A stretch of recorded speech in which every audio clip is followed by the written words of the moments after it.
Hello, Hi there. and welcome to our Deadly Dolls Watchathon. Yeah, whatever this is. I don't know the accent I just did there, by the way. That was like not even any accent is this. Anyhow, so we decided to do the Annabelle trilogy, and we are gonna do something that we never attempted to do before, which is try to talk about an entire. I don't know if this considers itself a franchise, but a whole trilogy of movies all in one video in 10 minutes. So the Annabelle movies are part of the Conjuring universe. They're cases done by the Warrens, which is why it's its own timeline and Conjuring and etc. If you know horror and Conjuring. So in the original Conjuring, Annabelle introduces a doll, and we understand who she is. If you don't already know about the Annabelle doll, infamous. Anyhow, this trilogy is based upon her origins in the original Conjuring movie, and it basically makes up its own fake non-fiction fake fictional timeline in The Conjuring because of how popular she became. Oh, So it's not real? the only real part is the events that happened with the two girls in college. Oh. The creation and Annabelle and the other coming home story are all fictional. The only one that's real is the one they tell in the original Conjuring about the doll. Really? Yeah. That's so disappointing. They did this all because of how popular she was, so they made up a fake origin for her before all that happened, just because they wanted to give us more. Which is still great, but it isn't real. Sort of like how parts and bits and pieces of like the nun and whatnot are also like exaggerated. Like that nun is not someone who's really that prominent, I don't believe, and that one nun character that's played by Vera Finger's sister is actually not, I don't believe, I could be wrong, correct me if I'm wrong, but she's not actually, I don't think, a part of that event. And yes, I do believe in all the Conjuring stuff, so I'm careful about how I talk about stuff. So this timeline is, it's in this universe, it's Annabelle, and then Annabelle creation, and Annabelle comes home. So to understand it, Annabelle creation takes place before The Conjuring in this fictional timeline. And it talks about this girl who's going away to this all girls like religious type like center for like rehabilitation of sorts, I think. Yeah, they go to this house out in the middle of nowhere. Yeah. And come to find out the wife and the dad had a little girl that got hit by a car and died. And they tried to summon her back.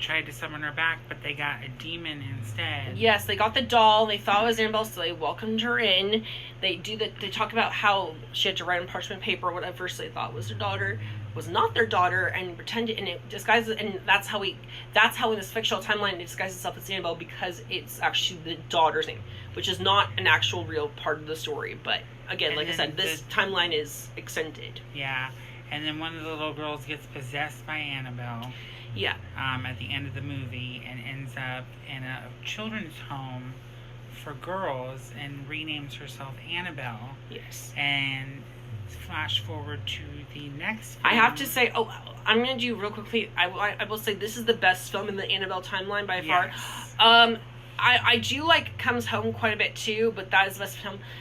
Then after that is the events of Annabelle. So Annabelle comes next, and Annabelle I think takes place about how many years later? Because I think it's in the 70s. It's in the 70s. Oh no, it's in the 60s. It's in 69 because of the Manson murders. Yes, but when was the creation? I think in the 40s, 50s, because it flashed forward 12 years later in Annabelle. Okay. So 50s to the 60s. Late 60s is Annabelle, the first Annabelle movie, and in this one it's about this couple that finds a doll, and the wife is pregnant and she's expecting a baby, and starts having all these like almost like Rosemary's Baby type kind of vibes of like seeing her baby and then the doll and then having demonic stuff happen, and the doll basically just is a grudge onto them. The reason for that, though, is at the beginning of the movie, their next-door neighbors get butchered and murdered by their daughter named Annabelle, who's with the Manson murders. Oh, yeah. and she That is comes crucial. over across the house and possesses the doll. Yeah.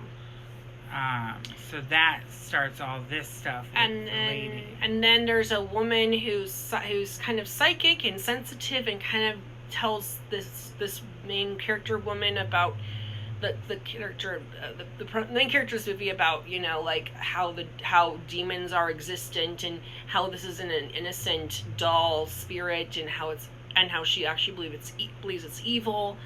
And then their journey with the doll, and then do they survive? I forget. Do they survive? I think they do, but like they do. Okay, so they survive, but then they're traumatized. Whatever. The psychic goes through the window and takes her soul. Oh, that's right. She basically sacrifices herself for the couple, yep, which is really messed up. But yeah. And then well, technically, real quick, before we get into the last movie, is The Conjuring, which takes place after this, which is the only real Annabelle story, which is the story that, if you know the Warrens, you know the infamous story about the Annabelle doll and how these college girls got it as a gift, I believe, from their mother at either a garage sale or at some sort of thrift store or something like that back in like the 80s. I think it was. It's either 70s or 80s. I forget. It was your 70s. And then they at the end of Annabelle, the doll disappears. The doll basically they basically get the doll, and then all of a sudden weird stuff happens in their apartment. They start like seeing the doll in different places. They see that all these notes written in bright crayon and parchment paper, like, help me, let me out. And then they think, oh, it's haunted. And then they think it's a ghost of a little girl who's innocent. They basically give it permission to take the doll for, you know, a conduit. And then demonic things start to happen. They contact the Warrens. They're like, oh, and then the Warrens are like, this thing's evil, we're gonna keep it. Yeah, so the Warrens take it home. So to this day, Annabelle rests in that box, and she is under supervision by their daughter, who's the sole survivor right now in the family, which just the Warrens and their adventures just amaze me. I could never imagine having, like, that's just so amazing, and also so, like, anyhow, the last story in the Annabelle timeline, though, is Annabelle Comes Home, which is sort of, like, kind of just for fun, and I kind of like this movie, just because it kind of, even though it's a kind of like a ghost kind of horror movie, it's basically, like, also kind of, like, feels like a teen slasher, kind of in a way, too, in the way that it kind of works. Not that anyone dies, per se, but just, like, the tone of it and the way it's paced and everything.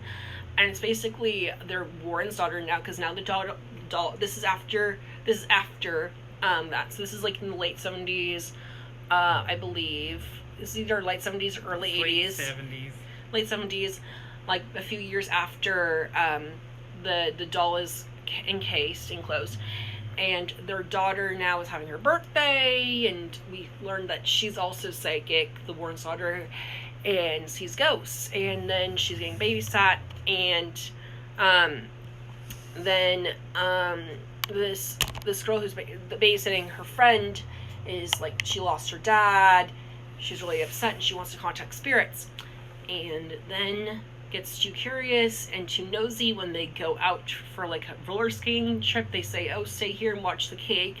She goes, and then she basically opens up the cage and lets everything out. She basically is a nosy little bee and goes in, and I mean, I feel badly for her, but also she's a nosy bee. She goes and then basically messes with the Warren stuff, and then lets the doll out of the case, and messes with all the haunted stuff, and then brings all the demons to life, and Annabelle predominantly, but all of them just start haunting them, and they have to figure out how to basically save everything. In the end, though, everything ends up being okay after the Warrens, like, get a hold of another priest and bless the house again and make sure everything's back in its proper place, and the girl learns a lesson. The Warrens are really nice to this girl and basically tell her, you know, don't mess with this stuff again, but also, like, I understand and whatever, and everything ends up being okay. But it's just a fun little, like, spooky movie. Yeah. But yeah, check out the Annabelle franchise. Yeah, this is our little, like, trilogy movie. Tell us if you like this style of our videos. We're gonna try just going forward. So yes. Like and follow for more, and thank you for sticking with us. Bye. Bye.